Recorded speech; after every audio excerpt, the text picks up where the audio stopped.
Bismillah ar-Rahman ar-Rahim, Assalamu alaikum and welcome to Sports Extra. I'm your host Ahmed Nawaz with the latest roundup of sports today. Let's take a look at what we're discussing. First of all, the schedule is now out of Pakistan's tour to Bangladesh.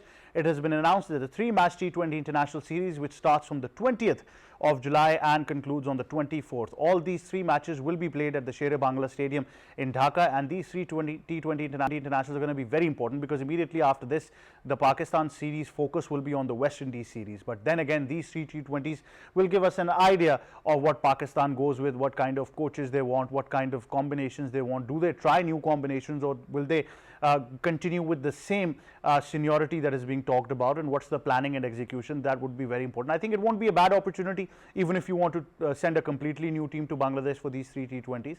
I think it's going to be a very interesting series as well. Then of course we move on and we discuss some more particular things, where Australia's tour to West Indies had a very exciting day one after Australia were bowled out for 180 runs.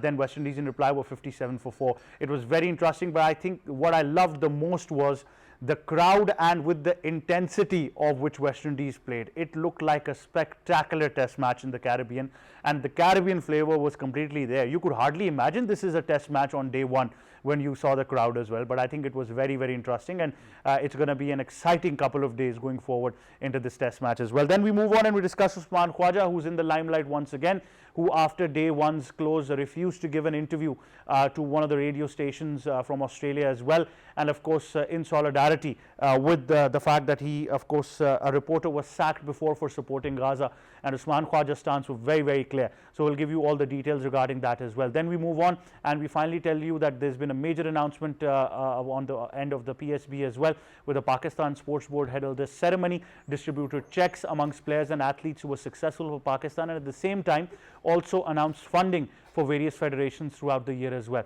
Minister of Advisor and Minister for IPC Rana Sanaullah was also there in this ceremony, alongside the Secretary for IPC and of course the DGPSB Pirzada, who was also there on the occasion as well. And a lot of these federations will be given specific funding. We'll give you all the details regarding that as well. Time now to introduce the guest in studios. First of all, us is sports expert Malik Usman Ahmad. Assalamu alaikum. How are you, sir? Walaikum assalam, I'm doing well. Thank you very much for joining us. Also joining us in the program is someone who happens to be an expert, a commentator, a broadcaster, a presenter, and also a fellow anchor here on PTV World, Mr. K Asif Ahmad. Assalamu alaikum. How are you? Walaikum assalam, Ahmed. I'm perfect. Thank you very much for joining us. And also joining us is sports expert Ali Mehdi. Assalamu alaikum. How are you, Ali Mehdi? Walaikum assalam. I'm very well. Thank you for joining us as well. Now, of course, many things to discuss, but like I said, that Usman Khwaja is in the limelight once again for being very vocal on the Palestinian cause and supporting Gaza as well. What has transcended that we talk about in yesterday, whatever happened on the close of day one of the West Indies-Australia test match? Let's take a look in this report. A big moment of principle was observed from Australia's test opener Usman Khwaja, who refused a post-stumps interview with Australian radio station SEN during the first test in Barbados. Khwaja was approached for a stumps interview when he scored 47, but once he spotted the SEN mic, he politely declined and walked away. Radio SEN had previously sacked veteran cricketer journalist Peter Lawler over his social media post in support of Palestine during the Gaza conflict. Earlier this year, Khwaja publicly defended Lawler, stating on social media, "Standing up for people of Gaza is not anti-Semitic. It has everything to do with justice and human rights." Lawler, now freelancing on tour, thanked Khwaja, calling him a man of principles whose support means a lot. Well, there you have it. In this report, we get all the details that are needed regarding Usman Khwaja. K Asif Ahmad, the very principled stance, and Usman has been very vocal for the Palestinian cause. Well, Ahmed, this is called all about humanity, and that we've been watching that throughout the world, that the athletes, cricketers, the footballers, they're supporting Gaza, and we have watched this in Pakistan as well, that the people, they just want humanity. That the way Israel is killing innocent kids in Gaza, I think this is the best way. The cricketers, they're coming out, they're coming forward and just telling, stop killing innocent people. So I support Usman Khwaja, and I appreciate the way he has taken this stance. We support him. Absolutely. Usman, what's your analysis of this? And this is probably not the first time that Usman has been very vocal. Yeah, it has happened in December 2023 as well, and Usman, my namesake, and he's taking a very, very principled stand. It is not just about Gaza or Palestine, let me tell you, even I spoke this before as well. This is about humanity, and you have to support the innocent people. The lives do matter, and that is what he's talking about. He's not talking something that is extraordinary, he's just talking basic sense, and that is that every life matters, and it doesn't matter which religion they belong to, and that is what is happening throughout the world. Even the whole world is talking against what Israel is doing to the Gaza people, the Palestinian peoples, and that is what Usman has been talking about. And this incident which took place yesterday was against the one radio station, and they had just dismissed a journalist of their own a couple of months back, and even then Usman Khwaja had some words which were not very fruitful for this radio station, and yesterday when they wanted to interview him, he just declined, and that is a statement and an action of a man who has principles, and he has been standing with it, and he has stated that he will do this throughout his life, and it is better that the other players, other organizations, other associations do come and support this stance, because whatever is happening in Gaza is not something that the world should be proud of. Absolutely. Ali Mehdi, very vocal Usman Khwaja, a very sure Usman Khwaja, but at the same moment I must applaud the role of Cricket Australia as well, who said that it's completely up to the player whether he wants to talk to anyone or not after the close of play. No, you have to give credit to Cricket Australia over here, because there are certain boards, they probably will tell their players to shush and not to get into these matters too, and not obviously when it comes to principle related matters and the matters which actually people who try to create controversy, they would probably they get into trouble for this. But Cricket Australia has given its full stance and full backing to Usman Khwaja, and it should be appreciated. Usman Khwaja is a man of principle. He's always backed his opinions too, and if he doesn't really care about getting into trouble, but it should be from the ICC or anybody. He has the backing of his players, he has the backing of his board, and that's what matters. So it's really good that Usman Khwaja has been actually backed up by Cricket Australia, and he's somebody who will continue to do this going forward. Absolutely. Malik, Usman Ahmad, now of course we talk about Pakistan's tour to Bangladesh. The schedule is now out, so 3 T20s, and I think our first look into the insight and planning of Mike Hessam as a coach as well. I think Pakistanis have already shown what direction they are going to take, with bringing in some fresh blood and taking out Babar, Rizwan, etc.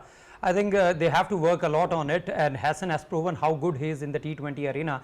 Although he did not have a great time with the Royal Challengers Bangalore, but he has been having a very good time with New Zealand. It was that era where Brendan McCullum actually started the baseball, and now he is coaching Pakistan. He has a very good time with Islamabad United as well.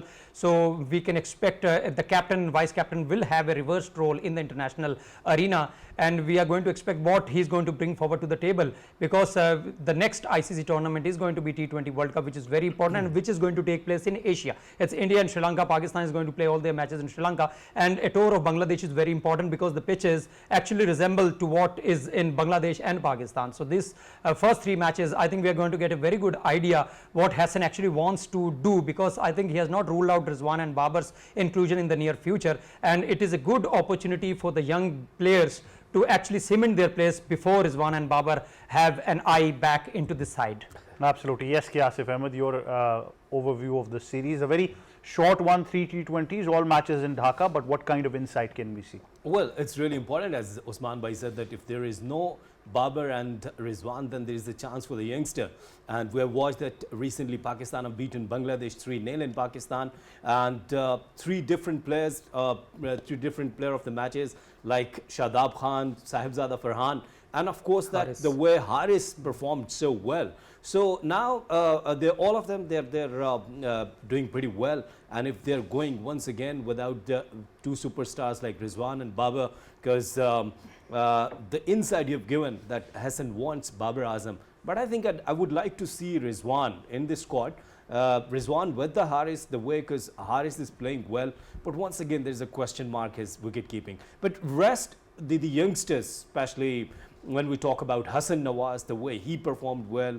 Shadab was looking good after the Pakistan Super League. So it's a good chance to get momentum right before the T20 Asia Cup and the World Cup, isn't it? Absolutely. Ali Mehdi, it'll be interesting, and I think it's not a bad idea if you can send a completely young side. It's perfectly fine sides to do that around the world. I think it's very important that you do that. You actually give your youngsters an opportunity. That's what many teams around the world does. India does that, Australia, the big 3 actually do it, and other teams. And it's only 3 T20s, so it'll be good to acclimatize to those conditions. And obviously you have to play the West Indies going forward. So I think it would be very good that, you know, the team which actually played at Bangladesh against Bangladesh at home, you give them an opportunity and bring some fresh youngsters in so they can acclimatize, they can get used to those conditions and perform at their best level possible.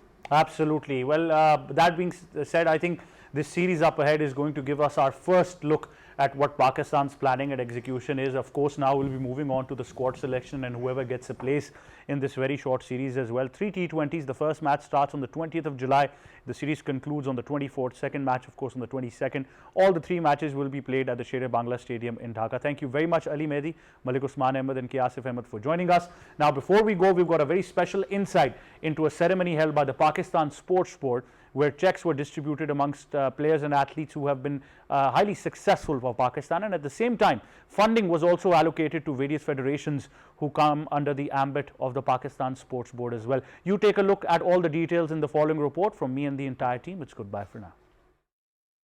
In a grand ceremony held under the banner of Pakistan Sports Board, our national heroes were honored, those who have made the country proud on international stage. Special guest, advisor to the Prime Minister on IPC, Rana Sanaullah Khan, alongside Secretary Mohyuddin Wani and PSB DG Yasser Peasdada, handed out cash prizes worth over 8.2 million rupees to 36 outstanding athletes. Javelin thrower Arshad Nadeem was the star of the show, and he was awarded rupees 2 million for his gold medal performance, while his coach Salman Iqbal Butt was awarded 600,000. For Q Sports, Ehsan Ramzan got rupees 500,000 for his U21 snooker bronze. Mohammad Asif received the same for the SAARC gold, and Naseem Akhtar bagged rupees 100,000 for his bronze medal. But that not all, the Pakistan Sports Board also handed out a whooping rupees 63.9 million in grants to various sports federations. From athletics to bodybuilding, badminton to judo, nearly 30 federations have received special and annual grants to boost training facilities and future talent. Grants to federation includes Athletics Federation rupees 10 million special grant, Kabaddi Federation rupees 3 million annually, Volleyball Federation rupees 5 million annually grant, Squash Federation rupees 5 million special grant, Karate and many others all included. The total outlook of the budget includes rupees 32.9 million in annual grants and rupees 31 million in special grants. These grants are a promising sign that Pakistan sports is finally getting the recognition and investment it deserves.